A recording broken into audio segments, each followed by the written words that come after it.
It's showtime. What's up, good people? And welcome to the Frank Harris Show, the biggest, the baddest, and the best, and the most provocative show on earth. What's up, people? First, I want to shout you out.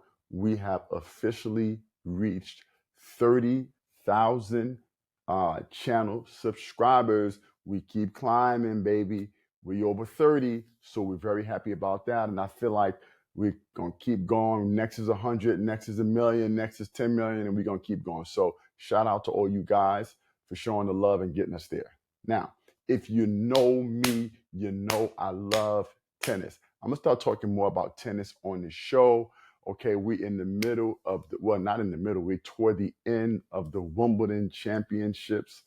Oh my goodness, Wimbledon is probably the most prestigious tennis slam. Obviously, you got four slams: the Australian Open, the French Open, Wimbledon, the US Open. In the USA, we love the US Open because it's our home slam, but Wimbledon is the most prestigious tennis slam and tournament in the world during the season. And we are at the finals on the men and women's side.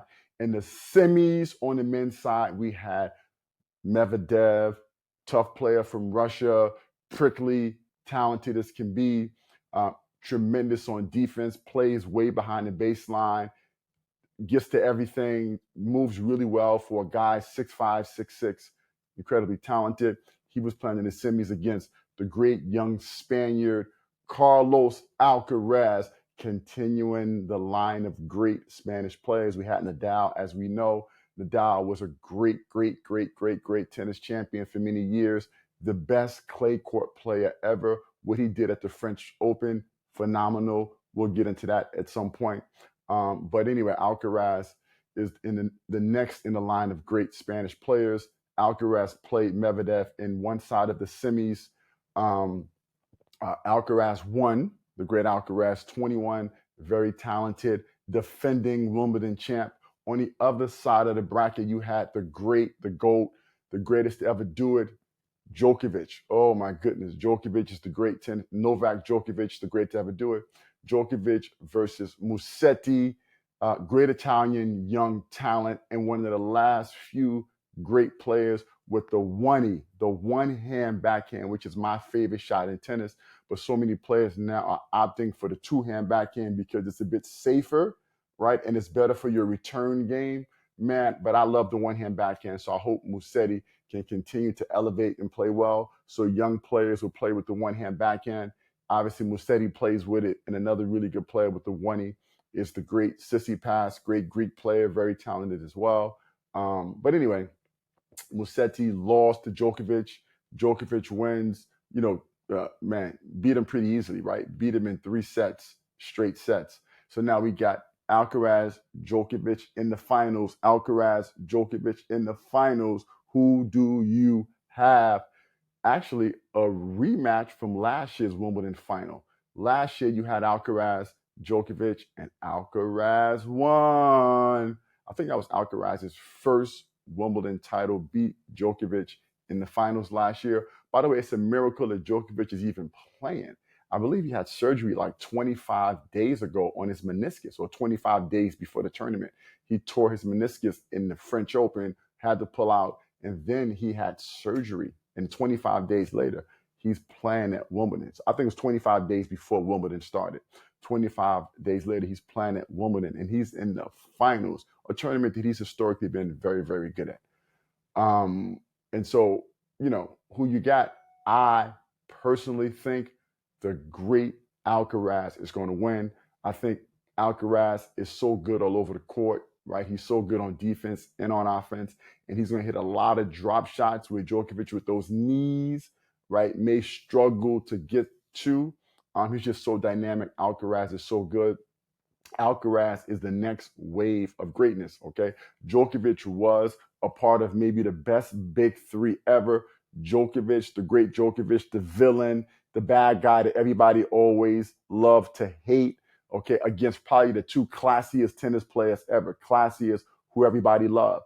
The great, meticulous, an obsessive compulsive almost Nadal, right? Before he serves, he digs in his butt, he touches both shoulders, he touches his eyebrow, he touches his hair, right? And then serves. But classy guy, oh man, was great for the sport, incredibly talented, incredibly hardworking. He epitomized everything you wanted in a tennis player. Tennis was life for him, obsessive with tennis. And then you had maybe the greatest tennis player or the greatest ambassador of the game, because the GOAT is Djokovic, but the greatest ambassador of the game of all time. That ambassador was Federer. Everybody loved Roger Federer. He was the bridge between the old school guys, right? The Agassiz, the Sampras, all of those great old school players. He was the bridge, Andy Roddick, the bridge from those players to the new era player in terms of style of play, etc. Still had the one hand backhand, which I love, but he was the bridge between generations and probably the most famous and beloved tennis player ever. Djokovic, Nadal, Federer. They won almost every slam, right? You had a few guys win some slams in their golden era, right? I mean, Andy Murray won a few, but for the Wawrinka won some. But outside of that, those three guys captivated and they carried and they were the best and they made tennis great. Now, okay, I don't know that the two new great guys, Alcaraz and Sinner, have what those three had. They're young. They're very good. Alcaraz and Sinner. Sinner's number one in the world. He lost in this tournament. I believe Medvedev beat him. He's number one in the world. Very good player, okay? A bit boring, but very good player. Alcaraz is a bit spicier, more fun, more dynamic. He's energetic on the court. He's a showman on the court. So we'll see if those guys can usher in the next generation of great tennis. Outside of those two guys like Rune, guys like Rube, guys like Zverev, I don't know about those guys. Even Tsitsipas, I mentioned him early. Mm, mm, mm, mm. And on the American side, we are struggling on the American side. Tommy Paul is our highest ranked American player, male player. I think he's 12. Paul is good, but no chance at a slam. Fritz is probably right behind him, Taylor Fritz. Another guy who's good, no chance at ever winning a slam. I don't think either one of those guys can win a slam. We have other Americans like Peter Korda, Sebastian Korda, Seb. His father was Peter Korda. Seb, good player, okay, good player. His dad was the number one player in the world from Germany. The son is not as good as the dad. I don't think he has a chance to win a slam either. Tiafoe, we love Tiafoe. Got to the semis of the U.S. Open a couple of years ago. I think he's tapped out too, to be honest with you.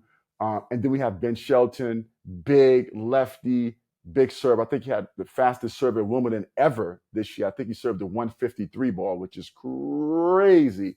6'4", played at the University of Florida, won a national championship, a team championship, and an individual championship playing for his dad. His dad is now coach on tour.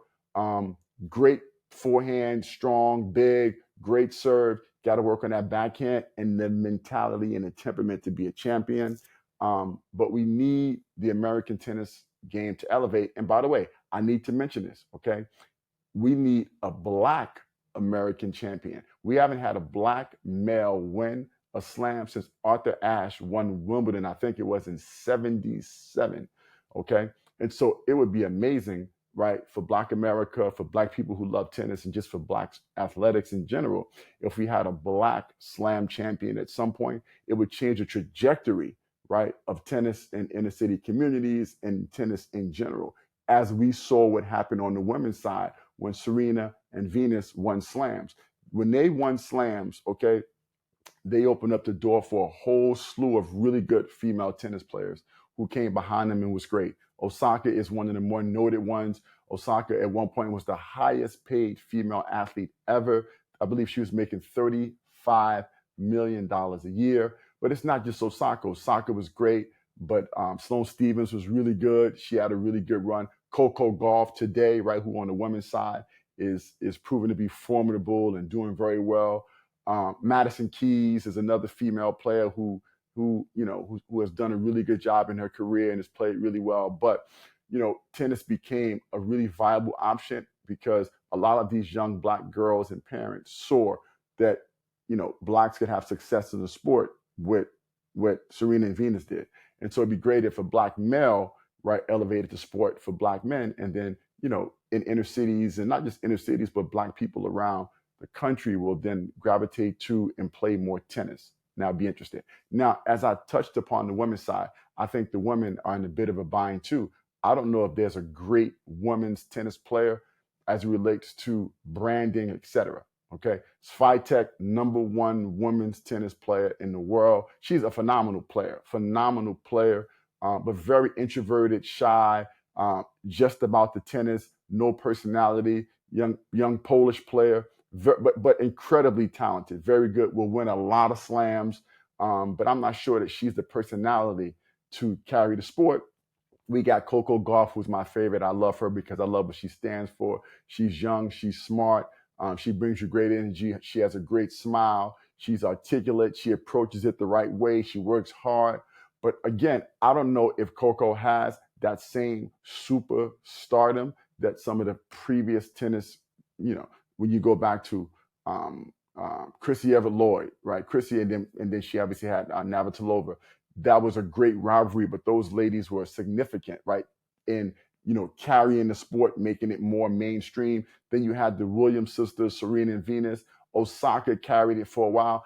I'm not sure that Coco Gauff or Swiatek could do it. Gauff is 3 in the world. And then you got 2, Sabalenka. Sabalenka, she's from Belarus, I believe. Sabalenka, really good player, beast, tough, gritty, great player on the court, okay? But off the court, not enough to carry tennis. So I don't know what's going to happen on the female side either. You know what I mean? I feel on the male and female side, we may be having some tough time with tennis. On the female side, we got Krejcikova versus Paulini in the finals, right, of Wimbledon. Let me talk a little bit about the female side. Paulini, young Italian girl, very, very talented, about top 10 player in the world, got to the finals of the French Open, the last slam that we just saw, got to the finals, lost in the finals to Swiatek, the great Swiatek, the number one player in the world, but got back now to the Wimbledon finals. In the next slam,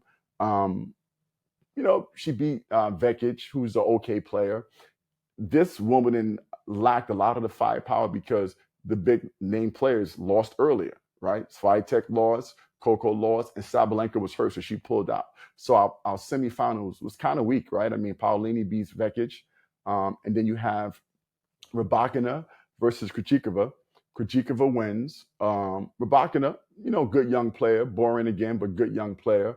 Krejcikova, you pull for her because she's a bit older, so it's nice to see older players who've grinded for years get to the championship. So it's a nice story, but it's boring, right? No one cares about these two players. I say no one cares, but these two players are not super compelling.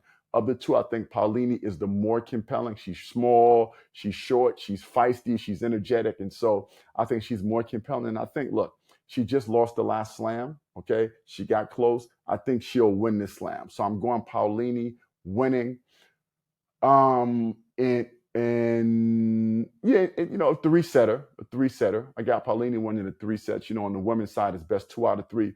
On the men's side, let me give you my prediction. On the men's side, I got Alcaraz winning. I got Alcaraz beating Djokovic in a 4-setter because on the men's side is the best 3 out of 5. So Alcaraz in 4, Paulini in 3. That's my update of what's happening with Wimbledon. And by the way, let me just say this. It's funny, right? Last little tidbit, how when Djokovic was playing Rune and the crowd was saying Rune, and he was upset because he was saying they were using that Rune to boo him, okay? And so he then, when he won, he gave the crowd a Rune back, and he was talking trash, and he went to his press conference and he talked about how they were trying to boo him and he's seen worse. This guy is such a villain and he's so not likable. Djokovic, news alert. I know tennis is a gentleman's sport, but if they pay their money, if they were booing, they would be able to boo as well, even though they were saying Rune and not boo. But this fits into Djokovic's dynamic. He's a guy that always needs to find some fuel to motivates himself, and he goes out there and he uses that fuel to play great. So typical Djokovic, the villain. Everybody hates the guy, but all he keeps doing is winning, but he's going to lose in his finals. Anyway, that's my tennis recap. love tennis. Like, subscribe. Let's get to 50,000, everybody, right? That's the next milestone. Like, subscribe, and give me your thoughts about Wimbledon and about the state of tennis on the male and female side in general. I appreciate you. Love, love.